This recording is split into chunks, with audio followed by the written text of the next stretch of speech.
हाँ जी, ये जो जज़म है ये जिस हरफ के ऊपर आती है उस हरफ को साकिन करते हैं।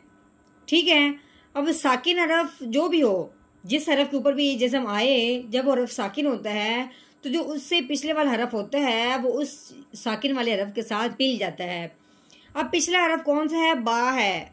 हमने देखा है कि जज़म या के ऊपर है, अब हमने बा को या साकिन के साथ मिलाना है। ये तो जज़म जिस हरफ के ऊपर आएगी बस पिछले वाला हरफ उस हरफ के साथ मिल जाएगा। ये तो हर साकिन हरफ के साथ ख़ास है। लेकिन यहाँ ये बात समझने वाली है कि जब या साकिन हो तो उस पे कायदा जारी होता है। दो कायदों में से एक कायदा, या तो वहाँ या साकिन के लंबा होने का कायदा जारी होगा या लंबा ना होने का कायदा जारी होगा। अगर तो या साकिन से पहले जेर हो, जैसे कि अब या साकिन से पहले क्या है? बा के नीचे जेर है। या साकिन से पहले जेर हो तो वो पहले वाला हरफ जब या साकिन के साथ मिलेगा तो साथ साथ एक अलिफ के बराबर लंबा होगा। यानी कि या साकिन से पहले जबर हो जाए, अगर आ जाए तो उस या साकिन पे मद का कायदा जारी होगा। कैसे? बा या जेर बी, या साकिन मद का कायदा कौन सा कब जारी हो रहा है? जब या साकिन से पहले जेर आ जाए।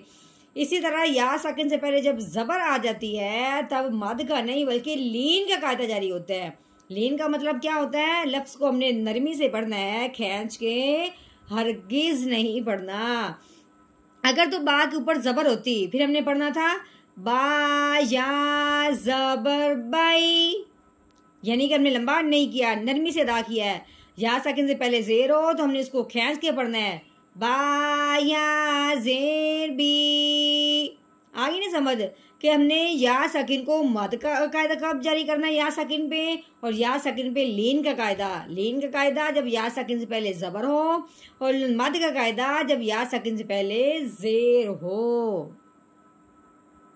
नहमदुहु व नसल्ली अला रसूलिहिल करीम, अम्मा बअद फ़अऊज़ु बिल्लाहि मिनश शैतानिर रजीम, बिस्मिल्लाहिर रहमानिर रहीम। अस्सलामु अलैकुम व रहमतुल्लाहि व बरकातुहू। उम्मीद है आप सब खैरियत से होंगे। इंशाल्लाह जहाँ होंगे ईमान और सेहत की नेमत से माला माल होंगे। हाँ जी, तो आगाज़ करते हैं हम अपने आज के सबक का दुआओं के साथ। तो चलिए शुरू करते हैं। अल्लाहुम्मा सल्ली अला सय्यिदिना व मौलाना मुहम्मदिन व अला आलि सय्यिदिना व मौलाना मुहम्मदिन व बारिक व सल्लिम। रब्बि इश्रह ली सदरी व यस्सिर ली अमरी वहलुल उक़दतम मिन लिसानी यफ़क़हू क़ौली। Rabbi ज़िदना इल्मा, rabbi ज़िदना इल्मा, rabbi ज़िदना इल्मा। अऊज़ु बिल्लाहि मिनश शैतानिर रजीम, बिस्मिल्लाहिर रहमानिर रहीम। हाँ जी, ये वाव है, वाव के ऊपर ज़बर लगी हुई है। ठीक है, आगे देखें, ये या है, या के ऊपर जो दालनुमा बनी हुई है इसको जज़म कहते हैं। ये जज़म जिस हरफ के ऊपर आए उस हरफ को साकिन कहते हैं, और हर साकिन हरफ जो होता है वो पिछले वाले हरफ को अपने साथ मिला लेता है। अब पिछला हरफ कौन सा है? वाव है। अब हमने वाव को या साकिन के साथ मिलाना है। ठीक है, ये तो हर साकिन हरफ इस तरह करता है, लेकिन जब या साकिन हो तब हमें थोड़ा सा पढ़ने में गौर करना है कि या साकिन हो और उससे पहले हरफ पे अगर ज़बर आ जाए, जिस तरह अब या साकिन से पहले वाव पे ज़बर है, इसी तरह अगर या साकिन हो और उससे पहले हरफ पे ज़बर हो तो वो पहले वाला हरफ जब इसके साथ मिलेगा तो तब इसको हम नरमी से पढ़ेंगे, झटका लगाते हुए या खींच के नहीं पढ़ेंगे। कैसे पढ़ेंगे? वाओ या ज़बर वई, कैसे पढ़ेंगे?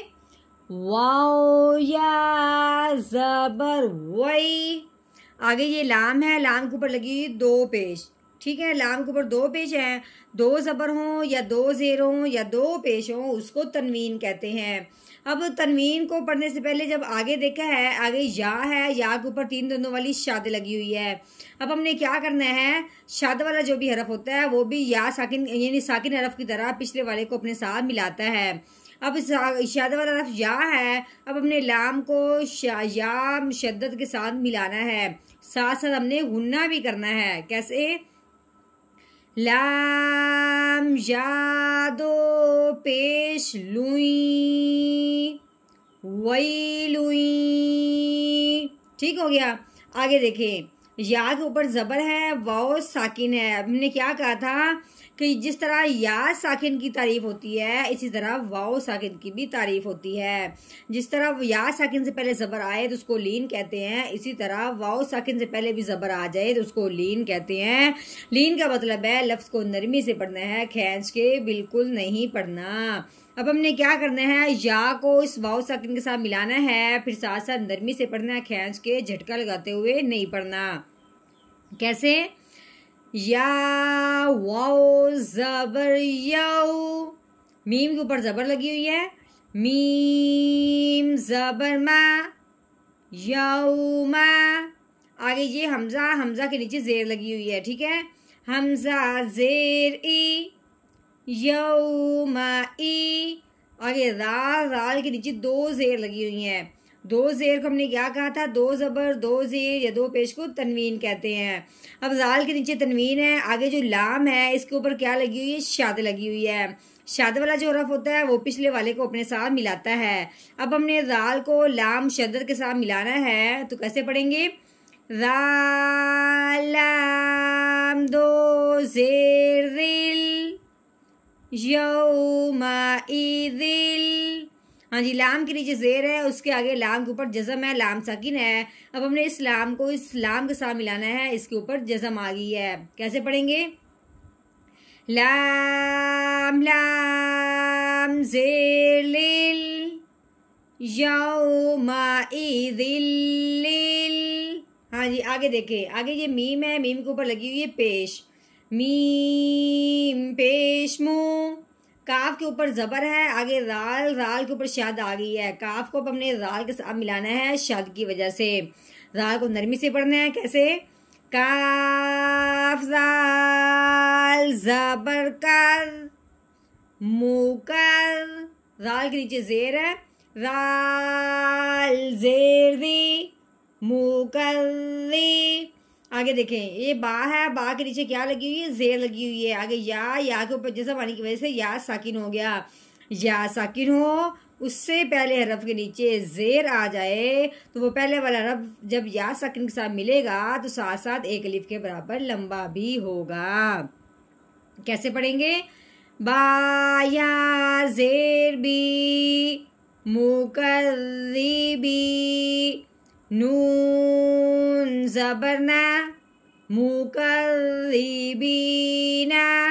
अब हमने करना है यहाँ पे वक़फ़। तो वक़फ़ की सूरत में जो आखिर वाला हरफ है नून, उसको हमने कर देना है साकिन। जिस तरह जज़म आने की वजह से हरफ साकिन हो जाता है, इसी तरह वक़फ़ आने की वजह से भी हरफ साकिन हो जाता है। अब इसकी जो ज़बर है उसको हमने हटा देना है, नून साकिन रह जाएगा। तो कैसे पढ़ेंगे?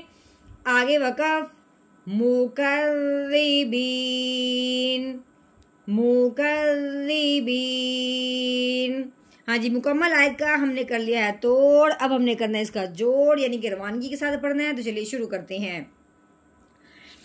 अऊज़ु बिल्लाहि मिनश शैतानिर रजीम।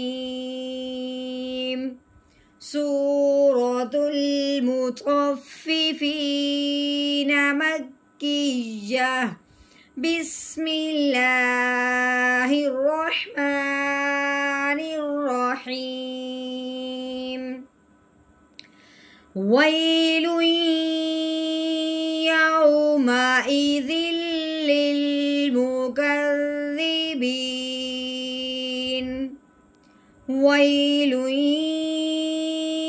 यौमइज़िल लिलमुकज़्ज़िबीन।